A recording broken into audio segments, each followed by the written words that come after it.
And for me, it really became personal, really came close to home a little bit earlier this year. We actually went down to visit Dr. Miller, who's one of our leading researchers. She's based out of Florida. And one of the things that they put together is they've actually developed what they call the nutritional phases of Prader-Willi syndrome. You see, in phase 1, when children are born, newborns with Prader-Willi, they actually don't have this excessive appetite. So in phase 1, they actually have failure to thrive. They're very weak. They can't eat that much. So then they move to phase 2A. And in phase 2A, their weight starts to stabilize, but they don't show any sort of abnormal interest in food. Then they move to phase 2B. And that's where Dante is right now. And in phase 2B, their weight gains a little bit, but they show more of this obsession with food. And finally, they move on to phase 3. And phase 3 is the full-blown hyperphagia. It's the constant searching for food. It's what drives you to run away from your house and go and find some ice cream. It's the never, ever feeling full. So when we were down there, my wife Tanya asked Dr. Miller, and she said, well, can we stop from moving into phase 3? And Dr. Miller said no. And for me, that really brought it home. You see, after everything we've done, after all that we've accomplished, everything we've built, and we still can't stop our children from feeling like they're starving. And in thinking about that, I look forward, and I just think about the days where I'm going to have to look Dante in the eye, day after day. I'm going to have to listen to him cry and tell him that I know that you feel starving, but there's nothing we can do. So you see, we've come a long way together. We've come a long way from the beginning.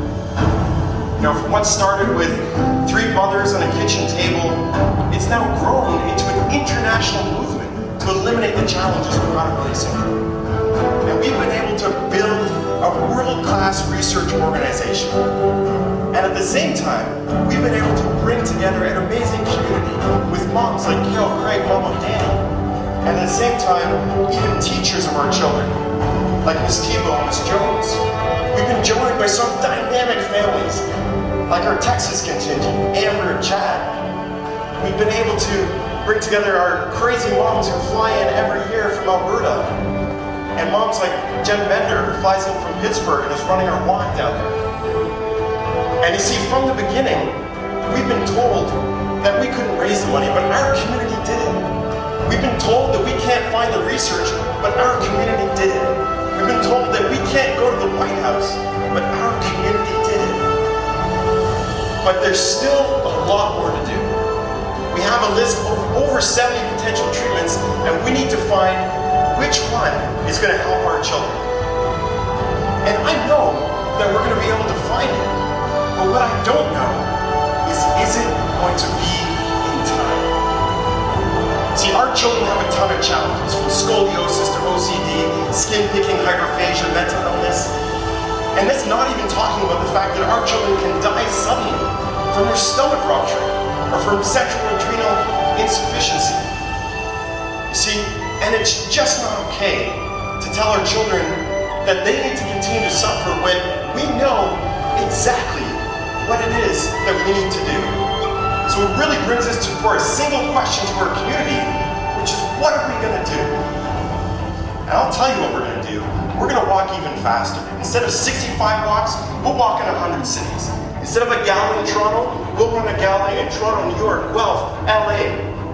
You see, you don't need to believe that we will find the answer. You just need to accept and understand that it's possible. If every family with Prader-Willi syndrome raised just $500, we would have over $15 million in 1 year. And the stakes are too high, not just for us, but for the babies like Ben, who don't have to go down this path. And I know our community has done a lot. We've walked, we've donated, we've raised money, we've voted. But now is the time to take it to the next level.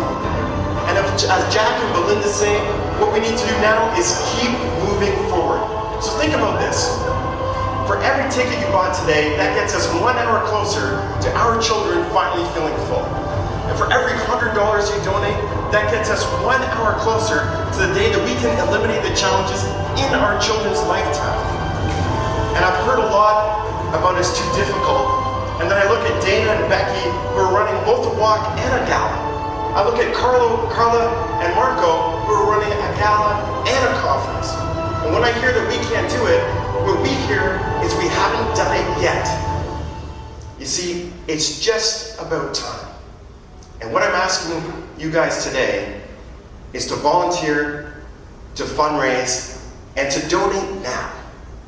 Because Julia and Sarah and my little guy Dante just don't have the time. Thank you, and have a good night.